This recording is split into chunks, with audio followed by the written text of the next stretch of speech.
always there to lend a helping hand. And to my wife, Del, has been my lighthouse, ever constant in guiding me away from dangerous waters, and my children, Abby and Pia. Officers and men of the Armed Forces of the Philippines, sailors and Marines, fellow servants of the Filipino people, ladies and gentlemen, a wonderful afternoon to everyone. It feels good to be back here at the Philippine Navy. I am in familiar waters. It was not long ago that I relinquished command of the Philippine Fleet, one of the sharp ends of a two-bladed sword that makes the Philippine Navy the Fleet Marine Team. As I'm now having a rewarding opportunity of serving the Filipino up close and personal as the Commander of Central Command, your AP in the Visayas, where I am constantly awed by how our sailors, soldiers, and airmen face the perils and difficulties of operating in an archipelagic environment of islands scattered in a vast sea space made more challenging with rugged mountain terrains, rendering unwavering devotion in defending our country and protecting our people. What makes this doubly gratifying is that my father and the father of the Commander of Naval Forces Central, Commodore Lano, was the flag officer in command of the Philippine Navy in the mid-60s. A man who has dedicated his life to service to his country, a pioneer of the offshore patrol of what the Philippine Navy was known during its humble beginnings, which was made up of patrol torpedo boats of the Q-boat squadron. These fast and little watercrafts saw action in defense of the freedom of the Filipino people during World War II against a larger and superior invading force. Serving aboard the Luzon or Q-boat 111, he was awarded the Silver Star for conspicuous gallantry in action, the third highest military decoration for valor in the face of the enemy. I come from a line of public servants who have instilled in me the values of industry, professionalism, integrity, patrimony, and the pride and belief in the Filipino. After having been exposed to a vital task of bringing peace and stability in the Visayas, in line with the AAP's campaign plan Bayanihan, the true collective effort of all stakeholders, the peace and order situations in Region 6, 7, and 8 is getting better, where the building of infrastructures are ongoing and public services are being reached out to the remotest of areas. This contributed to the 7.1 GDP growth of the country for the third quarter, where the Visayas is becoming a major destination of tourist and economic investments. I am back home.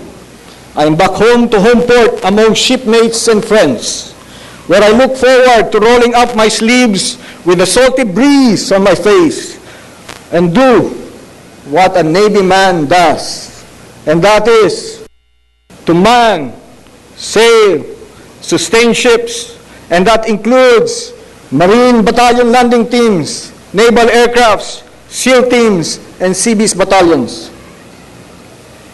Allow me to express my deep gratitude. It is always good to thank for and account for the blessings that one receives in life. First and foremost, let me thank the great navigator for all the things around us, but most of all, for what and who we are. To the command leadership, in particular the presiding officer, for the opportunity to continue render service to our maritime nation. To family, friends, batchmates, mistas, and colleagues, through whose support and assistance has made this voyage to this present destination possible. I wish further to extend my congratulations to Admiral Alexander Pama, who is an insightful naval strategist and competent leader, one who has done a lot for the Philippine Navy, and the Department of National Defense. I am indeed fortunate as well as challenged to follow in his wake. As is evident, Vice Admiral Pama has done so much for the Navy, particularly in ensuring the formulation of responsive plans and strategies, the proper implementation of policies, the enhancement of the capabilities of naval and marine units, and the wise and effective use of resources. The shoes that he is leaving behind will be tough to fill. He has, however, skillfully laid down the groundwork for me to build on. This is in accordance with the PN SAIL plan, where each commander takes his charge of his watch and navigates his vessel through unpredictable waters and stormy weather, safely sail her to each designated waypoint until we reach our destination of building a strong and capable Navy. Sir, my congratulations to you. And as you finally make your final entry in your captain's log, allow me to express my best wishes as you prepare for a new voyage in your life. At this point, let me take a quote from Sir Francis Bacon.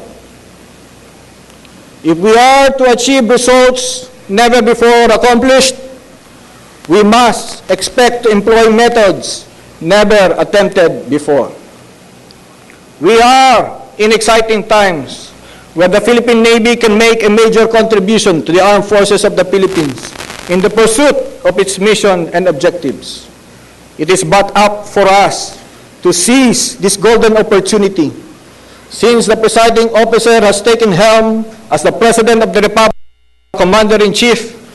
Insurgency is on the downturn, and the strategic situation in the environment requires our Defense Department to be more active in the region in ensuring maritime security in Southeast Asia by being foremost a responsible partner in keeping our waters safe and secured so that freedom of navigation and international trade may continue to flourish, by maintaining the security stability where the economic gains on which our country is now benefiting is not hampered, and by ensuring that the sovereign rights of our maritime nation are secured and protected.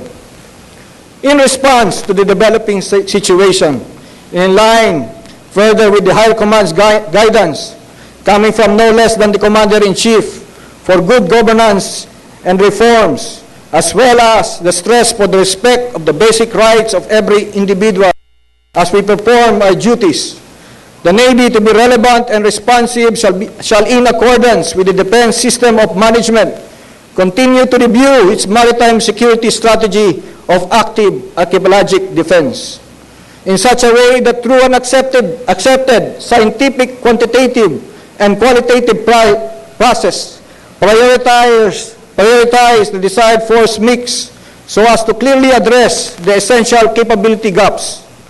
The current naval capabilities are then to be sustained by the Defense Resource Management System.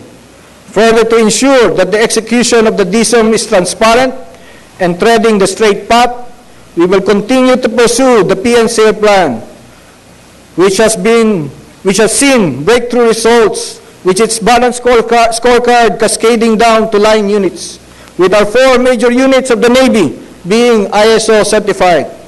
We will focus our efforts around 5 areas. These are the development of the growth of our people, the revisiting of doctrines and organizational structures, the development and sustainment of mission essential capabilities, and the building and enhancement of relationships with stakeholders and coalitions that are essential to the attainment of our common goals and shared desires in the region where our beloved Philippines is part of. And most important, the strengthening of naval values and honor. The course has been plotted, sea details has been set, and the command to cast off all lines has been given. Our personnel are our most vital resource. However, not properly managed, they become our major concern. What we need are not warm bodies, but able-bodied sailors and Marines who are motivated disciplined and professionals. This can be achieved through providing an environment of equality and fairness, conducive to professional growth and addresses their welfare. An environment that shuns ignorance, idleness, and indifference. An environment that provides a career path with a clear purpose, giving equal opportunity to all based on meritocracy, where credit is given, where credit is due, regardless of gender, color, or creed. By using the bell curve quantitative decision-making system as part of the performance-based scheme currently being set up by government. Finally, an environment that provides a whole and balanced development of career, wellness, social, spiritual, and family aspects of our personnel. We will further be proactive in our personnel recruitment, where we clearly define the skill sets that are needed for sailors and Marines, and accredited technical institutions that will be able to satisfy our need. We will pursue the field of specialization for officers and the naval job classification for enlisted personnel until it is fully institutionalized, adopting changes along the way that will be needed to make it workable. We are professionals. As professionals, we must be experts in our field.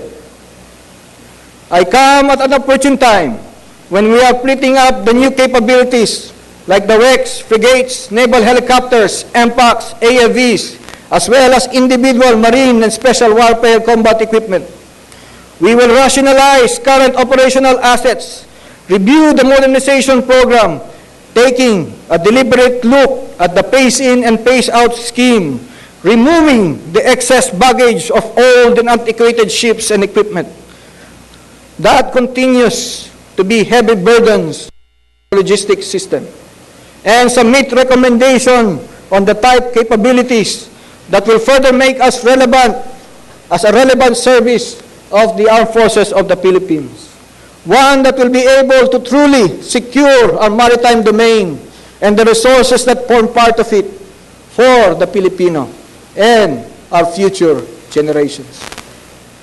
As we review our doctrines and operational plans in our quest to be of better service to the Filipino, we have to clearly address not only the issues of operational needs, but the support and sustainment needs as well. The quadruple S words of system, synergy, synchronization, and sustainment are the bywords in how we intend to approach actions in all our endeavors, where we strengthen our respective organizations, capabilities, and systems as experts in our respected fields and gel into one body, making each stronger through our collective effort, working in unison with the simple beauty of a synchronized motion, sustaining our operations like an ultra-marathon runner through our deploy, repair, sustain, and train programs. This we will do as we strengthen our units, targeting for the full restoration of their mission capabilities while attaining core competencies of our personnel. We will further partner with local industries that will assist us in sustaining high technical gadgets and new developments in technology, believing in the talent, ingenuity, resourcefulness, and can-do attitude of our Filipino engineers and scientists. Doctrines, operational plans, tactics are important and empowering. However, are merely ideas or words placed in pieces of paper that gather dust in our filing cabinets, if not eaten by termites. They can only put into action if they have doers, with answers to issues that provide immediate response through long-term solutions. We will develop our training not only along functional lines, but primarily along the capability aspect, for it is only through our fused capability as a fleet marine force of combined arms, working through a seamless effort of jointness, that we are able to deliver the desired outcome for our decision makers. We will conduct regular